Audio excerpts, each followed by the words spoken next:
টাকা ছাড়া এক কদম পা ফেলে না। এখন দেবিদ্বারে এই ধরনের কার্যক্রম কোনোভাবে হইতে পারে না। এক্ষেত্রে হচ্ছে যেমন ওসির উনি আন্তরিক থাকলেও এখানে ওনার অফিসাররা বিভিন্ন ক্ষেত্রে আন্তরিক না। এখানে ওনার সেকেন্ড অফিসার হচ্ছে ফুললি করাপ্টেড।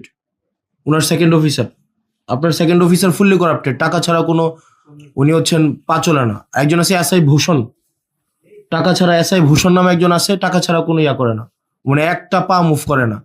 এখন ধরেন আপনি হচ্ছেন ধরতে যাবেন, ধরতে যাওয়ার আগে থানা থেকে ফোন দিয়ে দিল যে আমরা আসতেছি, তাইলে তো এখানে একটা পিলো পাসিং এবং চোর পুলিশ খেলা হয়।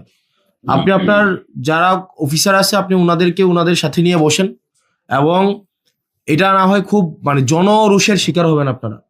এবং যদি আপনার অফিসার যারা আছেন, বিশেষ করে আপনার সেকেন্ড অফিসার নোয়াখালী মনে হয় বাড়ি, আর হচ্ছে আমি নামটা মনে করতে পারতেছি, ওনার নাম কি, মতিন মনে হয়, হ্যাঁ ওনার নাম মনে হয় মতিন।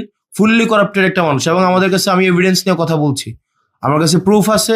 এবং হচ্ছে আরেকজন আছে এসআই ভূষণ, ভবতোষ না, ভবতোষ, এসআই ভবতোষ টাকা ছাড়া এক কদম পা ফেলে না। এখন দেবিদ্বারে এই ধরনের কার্যক্রম কোনোভাবে হইতে পারে না। আপনার একটা স্বাভাবিক সাধারণ মানুষ আপনার হচ্ছে, এবং থানার মধ্যে আপনার থানা আপনি চালান না, আপনার থানা চালায় হেলাল, আপনার থানা হেলাল চালায়। এবং আমি এখানে মানে ফ্যাক্ট বেসড আমি কথা বলছি, একটাও না জেনে আমি কথা বলছি না। আপনার থানা চালায় হেলাল, হেলালের বাবা আগে চাকরি করতো, এখন হেলাল কোনো মানে ইয়া থেকে আপনি আমাকে বলতে পারেন এই ধরনের কথা, তো ধরেন আপনাদের লিগেল প্রসিজারে না, এটা নাই সেটা নাই, আপনাদের এই জায়গায় থানায় এগুলা জিনিসগুলো ঘটছে, প্রত্যেক দিন ঘটছে। এবং থানায় হেলাল আপনার থানায় ঢুকতে পারবে না।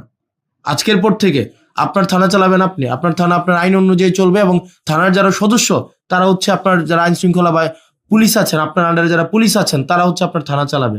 এখন থানা যদি চালায় এমন জন যে পুলিশ না, যার হচ্ছে এখানে কোনো চাকরি নাই, সে যদি থানা চালায়, থানায় কোন মামলা রুজু হবে, কোন মামলা রুজু হবে না, কোনটা মামলা এজাহার ভুক্ত হবে, কোনটা এজাহার ভুক্ত হবে না, তারপরে হচ্ছে আপনি আমাকে বলতে পারেন যে না এগুলো হয় না, এগুলা উনার কাছ থেকে অ্যাপ্রুভাল নিয়ে, এটা মৌখিক একটা অ্যাপ্রুভাল নিয়ে তারপরে থানায় হচ্ছে ভুক্তভোগীরা যাইতে হয়।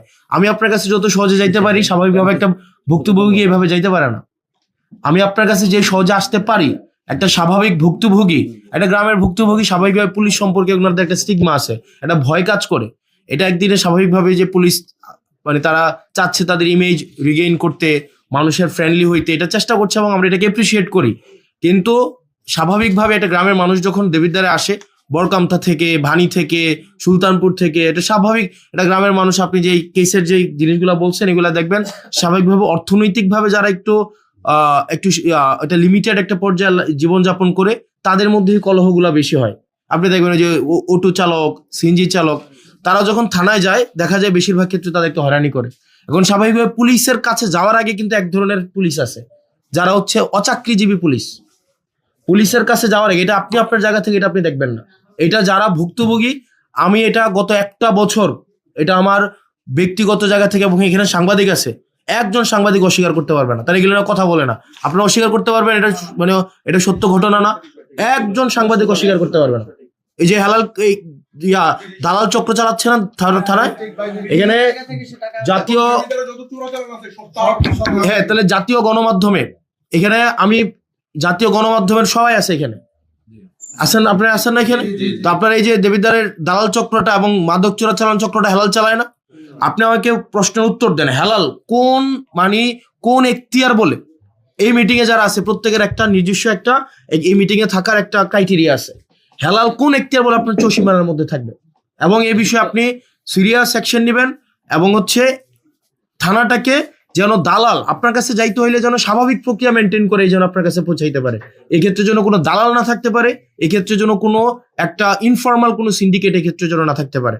আপনার সাথে মানুষের সম্পর্ক হবে একদম ডিরেক্ট সম্পর্ক, যেটা লিগ্যাল সেই জায়গায় আপনি কোঅপারেট করবেন, যেটা ইলিগ্যাল সেক্ষেত্রে কারো কোঅপারেট করার আপনার প্রয়োজন নাই, আপনার জায়গা থেকে লিগ্যালি যেটা দরকার আপনি সেটা করবেন। আপনার এখানে দালাল চক্র দিয়ে আপনি ঘিরে আছেন, এবং আমরা চাই আপনাকে কোঅপারেট করতে, আমরা চাই একটা law and order situation restore হোক, আমরা চাই যাতে করে হচ্ছে প্রত্যেকটা মানুষ আপনার সেবাটা যেন যথাযথভাবে নিতে পারে, যাতে করে তারা ভোগান্তির শিকার না হয়, সেজন্য আমি প্রত্যাশা করি আপনি সেক্ষেত্রে যথাযথ ব্যবস্থা নেবেন।